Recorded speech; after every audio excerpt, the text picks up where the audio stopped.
ఇప్పుడే జీ5 app download చేయండి. చూడండి మీ ఫేవరెట్ టీవీ షోస్ ఎప్పుడైనా ఎక్కడైనా. మెట్ల మీద అరటి పండి తొక్కుంది. ఎవరు వేశారు? దాని మీద కాలు వేసి పడిపోయినట్టుంది. అంత బుద్ధి లేని పని ఎవరు చేశారు? తిన్నవాళ్ళు డస్ట్బిన్ లో వేయాలి కదా. ఎవరేశారంటే ఈ అక్షయ్ వేసింది.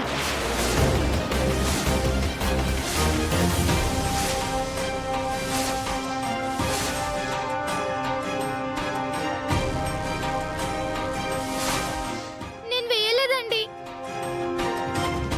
అక్షయ్ అలాంటి పనులు ఎందుకు చేస్తుంది? అక్షయ్ మీదకి నెట్టేయకు. అత్తయ్య అంటే అక్షయ్కి పడదు, అందుకే అలా చేసుంటుంది. అవునవును, మా అమ్మను చంపేద్దాం అనుకున్నావా? మా అత్తయ్య మీద ఎందుకు నీకంత పగ? అక్షయ్కు అలాంటి చీప్ బుద్ధులు లేవు. అనవసరంగా అక్షయ్ని తిట్టకండి. అవును, అక్షయ్ చేయలేదు. ఎవరు చేశారో నేను చూశాను. కొంపతీసి నా పేరు చెప్తావా ఏంటి? అవును, నువ్వే విసిరావు.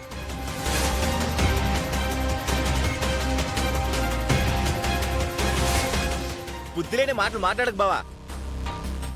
ఎంతసేపు అక్షయ్ను పొగడ్డం, శౌర్యని నిందించడం, మీకు వేరే పని లేకుండా పోయింది రాజుగారు. అత్తయ్య గారు, అసలేం జరిగిందంటే అక్షయ్ పూజ గదిలో ఇంకేం చెప్పకయ్యా. అక్షయ్ మీద కాస్త అభిమానం పెంచుకుందాం అనుకునే లోపు ఇలాంటి వెధవ పని ఏదో ఒకటి చేస్తూనే ఉంటుంది.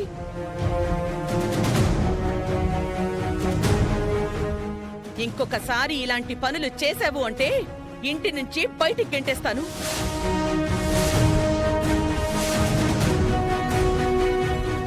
పో ఇక్కడి నుంచి.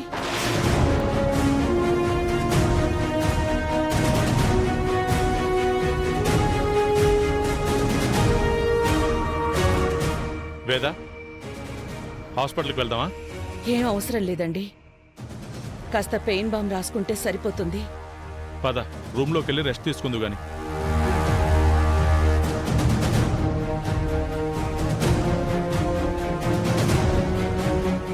చిచి, ఈ ఇంట్లో ఏం జరిగినా అందరూ నా బంగారం మీదే పడతారు.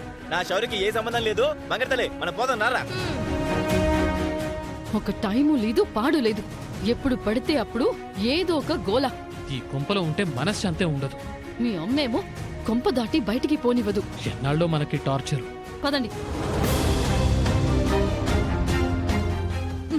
నువ్వు ఇంట్లో ఏం చూసినా చూడనట్టుండు. నీకు అనవసరంగా కంటి చూపొచ్చింది. కర్మ కర్మ, పద.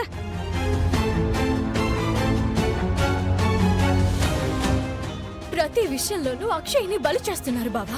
శిల శిల్పంగా మారడానికి పులి దెబ్బలు తప్పవంటారు. ఏదో ఒక రోజున అక్షయ్ అవమానాల నుంచి బయటపడి జేజలు అందుకుంటుంది.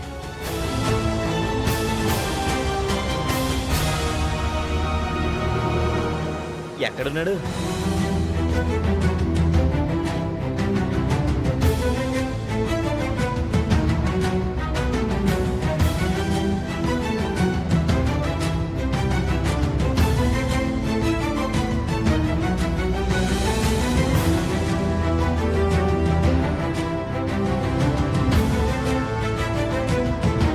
అదిగో లారీ వచ్చేస్తున్నాడు.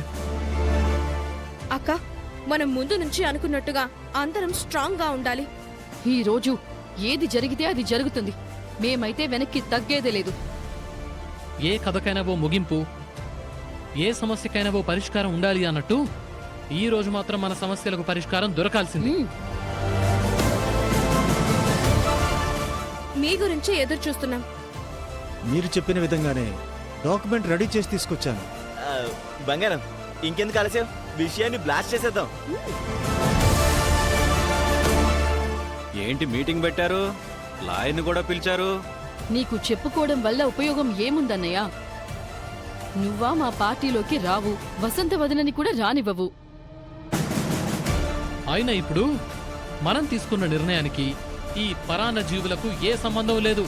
ఎంత మాట అన్నావు పెద్దోడా. ఇంతకీ ఏంటి విషయం? అక్క, ఒక నిమిషం ఆగు. విషయం వివరంగా బయటపడుతుంది. బంగారం, ప్రధాన పాత్రధారుల్ని పిలిచామంటావా? పిలిచాయి. అమ్మా, నాన్న, తొందరగా బయటికి రండి.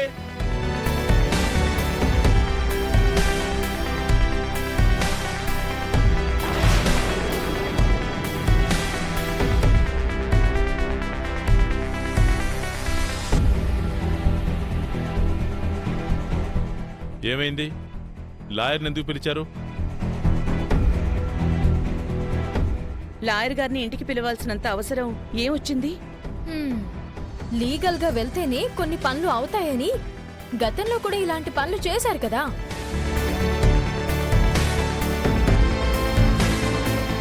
ఎవరిని పిలిచినా ఎలాంటి ప్రయత్నాలు చేసినా అమ్మ మాటను దాటి అమ్మ గీసిన గీతను దాటి ఏమీ జరగవని అప్పుడే ప్రూవ్ అయింది కదా. అన్ని రోజులు ఒకేలా ఉండవు కదరా. ఈ రోజైతే హద్దుల్ని దాటి మేమొక అడుగు ముందుకు వేశాం. ముందు విషయం ఏంటో చెప్పండి. మీ ఇష్టానికి అక్షయ్ని తీసుకొచ్చి ఇంట్లో పెట్టుకున్నారు. అయినా మేము భరిస్తున్నాం. ఇప్పుడు కొత్తగా అవని కూతురు బ్రతికుందని అంటున్నారు. ఆ పిల్ల ఎక్కడుందో తెలియదు. ఈ ఇంటి జాతకాన్ని మార్చే దేవత వస్తుందని మేమంతా ఎన్ని రోజులు ఎదురు చూడాలి?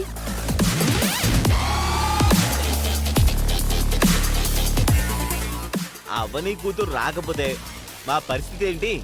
ముక్కు పొడక గొడవ తేలదు, ఆస్తి పంపకాలు జరగవు. మేము ముసలి వాళ్ళం అయిపోయే వరకు ముష్టి యుద్ధాలు చేసుకుంటూ ఉండాలి. ఈ మాట నేను ఈ సందర్భంలో అంటే మీ కోపం వస్తుందేమో గాని పంపకాలు చేసే సమయానికి మీరు బతుకుంటారో లేదో కూడా తెలీదు.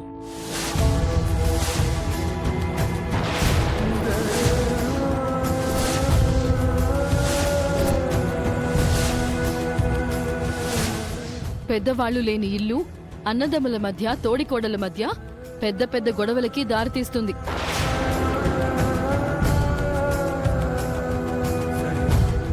ప్రస్తుత సమాజంలో ఏం జరుగుతుందో మీకు తెలియంది కాదు. అన్నదమ్ములు రామలక్ష్మణుల్లా కలిసుండాలి, తోడికోడళ్లు అక్కా చెల్లెళ్లా కలిసుండాలి అని మీరు ప్రవచనాలు చెప్పకండి. ఉమ్మడి కుటుంబంలో ఉండాలి, గుమ్మడి కుటుంబంలో ఉండాలి అంటూ మళ్ళీ మళ్ళీ నీతి బోధలు చేయకండి. విషయం వివరంగా అర్థమైంది కదా అత్తయ్య గారు. మీ పిల్లలందరూ ఎప్పుడెప్పుడు ఇంటిని ముక్కలు చేసుకుని బయటికి పోదామా అని అనుకుంటున్నారు. రెక్కలొచ్చిన పక్షులు ఎక్కువ కాలం గూటిలో ఉండడానికి ఇష్టపడవు కదా. ఎంతకాలం అమ్మా ఈ జంజాటం? తొందరగా ఏదో ఒక నిర్ణయం తీసుకోండి. కలిసుండి మనస్పర్ధలతో బతకడం కన్నా విడిపోయి మనశ్శాంతిగా బ్రతకడం మంచిది కదా.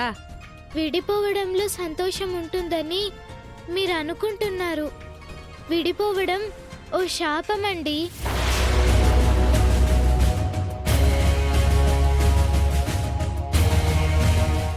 కలిసుండడం ఓ వరం. ఇది మా ఇంటికి సంబంధించిన సమస్య. నువ్వు అనవసరంగా మధ్యలో దూరకు. ఎవరికి వారు దూరంగా ఉండడం 4 రోజులు బాగుంటుంది, తర్వాత అనిపిస్తుంది నలుగురు కలిసుంటేనే బాగుంటుంది అని. ఏయ్ నువ్వు జీ5 యాప్ డౌన్లోడ్ చేసి అన్ని ఎపిసోడ్స్ పూర్తి ఉచితంగా చూడండి.